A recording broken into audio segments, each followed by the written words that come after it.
சொந்தங்களுக்கு வணக்கம். நம்ம ஒவ்வொரு நாளும் ஒவ்வொரு பதிவுன்னு பார்த்துட்டு வரோம்ல, அதன் அடிப்படையில் இன்னைக்கு வெள்ளிக்கிழமை. வெள்ளிக்கிழமைங்கும் போது நம்ம எப்போதுமே ஆன்மீக பதிவு தானே பார்ப்போம். அந்த ஆன்மீக பதிவு என்னன்றத இந்த பதிவில் பார்த்துடலாமா? என்ன அப்படின்னா, சித்திரை மாதம் அப்படின்னாலே சில பேருக்கு தமிழ் வருட பிறப்பு ஞாபகம் வரும். அதே மாதிரி சில பேருக்கு உச்சிவேல் ஞாபகம் வரும். ஆனால் மதுரை ஊர் மக்களுக்கு ஞாபகம் வருவது சித்திரை திருவிழா தான். இங்கே சித்திரை திருவிழாங்கிறது ரொம்பவே சிறப்பான ஒரு திருவிழாவாக மதுரை ஊர் மக்கள் கொண்டாடிட்டு வராங்க. இந்த சித்திரை திருவிழாவில் நமக்கு சிறப்பு அப்படின்னா மதுரை மீனாட்சி அம்மன் தான்.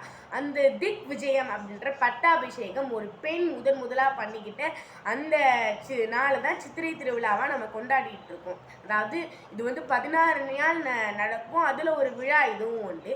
அந்த பட்டாபிஷேகம் அப்போ மதுரை மீனாட்சி அம்மன் சித்திரையிலிருந்து ஆவணி வரையும் மதுரையை ஆட்சி பூண்டதாகவும் சொல்கிறாங்க. இந்த சித்திரை திருவிழாவில் இவ்வளவு சிறப்புமிக்க இந்த சித்திரை திருவிழாவில் மதுரை மீனாட்சி அம்மனுக்கு மிகவும் சிறப்பு உண்டு. மதுரை நாட்டில் ஆண்டவள் நம்முடைய மீனாட்சி அம்மன் தான். இந்த மதுரை மீனாட்சி அம்மனுடைய புகழ் 8த்துக்கும் பரவியது. அந்த 8த்துக்கும் பரவியதுல நமக்கு எல்லா இடத்துலையுமே இந்த சித்திரை திருவிழாட புகழ் பரவாத இடமே கிடையாதுன்னே சொல்லலாம். ஏன்னா நம்ம தமிழ்நாட்டில் எல்லாருக்குமே மதுரை சித்திரை திருவிழான்றது எல்லாருக்குமே தெரிஞ்ச ஒன்று தான். இப்படி இருக்க இந்த சித்திரை திருவிழாவில் மதுரை மீனாட்சி அம்மனுடைய மேலே ஒரு பக்தி கொண்ட ஒருத்தரை பற்றின கதையை தான் இன்னைக்கு நம்ம பார்க்க போகிறோம்.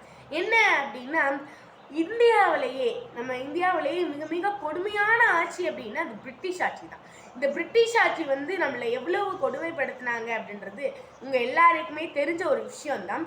இந்த ஒரு தெரிஞ்ச அந்த விஷயத்தில் என்ன அப்படின்னா, இந்த மதுரைக்கு அப்போ ஆளுநராக ஒருத்தரை நியமித்தாங்க. அவர் பேர் ராவ்ஸ் பீட்டர் அப்படின்னு சொல்கிறாங்க. இந்த ராவ்ஸ் பீட்டர் மற்றவங்கள மாதிரிலாம் கிடையாது. மற்றவங்களாம் மக்களை கொடுமைப்படுத்தி அவங்க நல்லா இருக்கணும்னு நினச்சாங்க. ஆனால் இந்த ராவ்ஸ் பீட்டர் அப்படி கிடையவே கிடையாது. இவர் எல்லா மக்களுடையும் சகஜமாக பழகினார். மக்களுக்கு பல நலத்திட்டங்களை செஞ்சார். மக்களுக்கு ரொம்ப பிடிச்சவருமா மாறினார் இந்த ராவ்ஸ் பீட்டர். இந்த ராவ்ஸ் பீட்டரை முற்கால பாண்டியர்கள் மாதிரி இருந்ததுனால இவரை பீட்டர் பாண்டியன் அப்படின்னு கூட கூப்பிடுவாங்களாம் இந்த ராவ்ஸ் பீட்டரை. இப்படி இருக்கிறவர் ராவ்ஸ் பீட்டருக்கு மதுரை மீனாட்சி அம்மன் கோயிலுடைய நிர்வாகமும் ராவ்ஸ் பீட்டர் தான் பார்த்துக்கணும். அப்படி ராவ்ஸ் பீட்டருக்கு மதுரை மீனாட்சி அம்மன் கோயிலுக்கு பக்கத்தில் தான் அவருடைய அலுவலகம். அப்படியெல்லாம் இருக்கும்போது மதுரை மீனாட்சி அம்மன் புகழை பற்றி இவங்கெல்லாம் சொல்ல மதுரை வாசிகள் சொல்ல இவருக்கும் மதுரை மீனாட்சி அம்மன் மேலே புதுவிதமான ஒரு பக்தி வந்துருச்சு. அதனால அந்த மதுரை மீனாட்சி அம்மன் கோவில் இருக்குல்ல, அது வழியாக தானே அவர் ஆஃபீஸ்க்கு போகணும். அதனால அந்த மதுரை மீனாட்சி அம்மன் கோவிலுக்கு போகிற அந்த கொஞ்சம் தூரத்துக்கு முன்னாடி அவர் தொப்பி கழட்டிடுவாரா, செருப்பால் ஷூவெல்லாம் கழட்டி போட்டுட்டு தான் மதுரை மீனாட்சி அம்மன் கோவிலே தாண்டுவார். அந்த அளவுக்கு பக்தி மதுரை மீனாட்சி அம்மன் மேலே. அப்படி இருந்த அந்த பக்தியில் ஒரு நாள் என்ன ஆகுது, மதுரை மீனாட்சி அம்மனை பார்த்துட்டு ஆஃபீஸ் வேலையெல்லாம் முடிச்சுட்டு இவர் வீட்டுக்கு போயிட்டு அவருடைய மாளிகையில் படுத்து தூங்கிட்டு இருக்கார். அப்படி படுத்து தூங்கிட்டு இருக்கும்போது அவர் எப்பவுமே உள்தாப்பால் போட்டுட்டு தான் தூங்குவார். அப்போ ஒரு சிறுமி ரூம்குள்ளே இந்த ராவ்ஸ் பீட்டரை எழுப்பி, எந்திரி வா நம்ம வெளியே போகலாம், வெளியே வான்னு கூப்பிட்டுட்டு போகுது.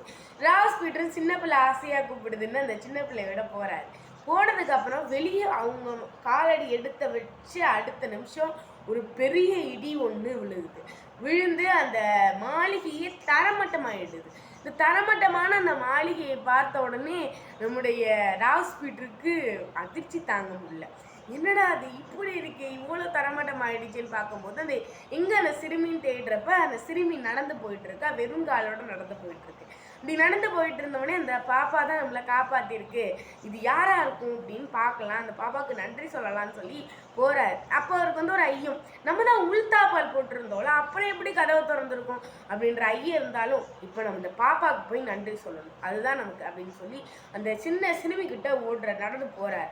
நடந்து போகும்போது அந்த சிறுமி நடந்து போகுது. மீனாட்சி அம்மன் கோவில் வாசல் வந்ததுக்கு அப்புறம் அந்த சிறுமி மறைஞ்சு போயிடுது. உடனே வந்தது யாருன்னு ராவ்ஸ் பீட்டருக்கு தெரிஞ்சிருது. மீனாட்சி அம்மா என்னை காப்பாத்திட்டுன்னு உருகி அழுகிறாரு ராவ்ஸ் பீட்டர். அப்படி அழுகும்போது ராவ்ஸ் பீட்டர் கவனிச்சார்ல, அந்த குழந்தை சிறுமி காலில் செருப்பு போடலை அப்படின்னு. இதை பார்த்த ராவ்ஸ் பீட்டர் என்ன பண்ணாரு, நம்மளே செருப்பு போடாமல் போனால் நமக்கு கால் வலிக்குது, அந்த மீனாட்சி ஆத்தா எல்லா உலகத்தையும் சுற்றி, அதாவது நம்ம தமிழ்நாட்டை பாதுகாத்துட்டு வர அந்த மீனாட்சிக்கு நடந்து போகும்போது கால் வலிக்காதா அப்படின்னு மறுநாளே எடுக்கிறார். செருப்பை எடுத்து அதை வந்து நல்லா மணி, அதாவது நவரத்னங்கள் பதித்த ஒரு காலணிகளை வந்து செய்கிறாங்க தங்கத்தால். நவரத்னம் பதித்த தங்கத்தால் ஒரு காலணியை செய்கிறாங்க.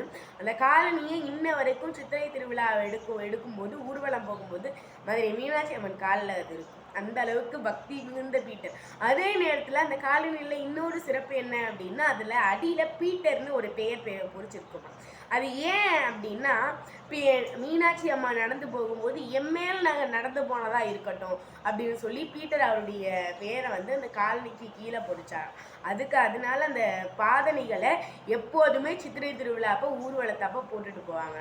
அதே மாதிரியே நம்முடைய மீனாட்சி அம்மன் தான் அப்போ ஆட்சி புரிஞ்சப்போ அவங்க குதிரை ஏற்றம் நல்லா பண்ணுவாங்கன்றது எல்லாருக்குமே தெரிஞ்சது. அப்படி இருக்கிறதுனால நம்முடைய பீட்டர் ராவ்ஸ் பீட்டரும் வந்து நம்ம அப்படி குதிரையில ஏறுறவர்.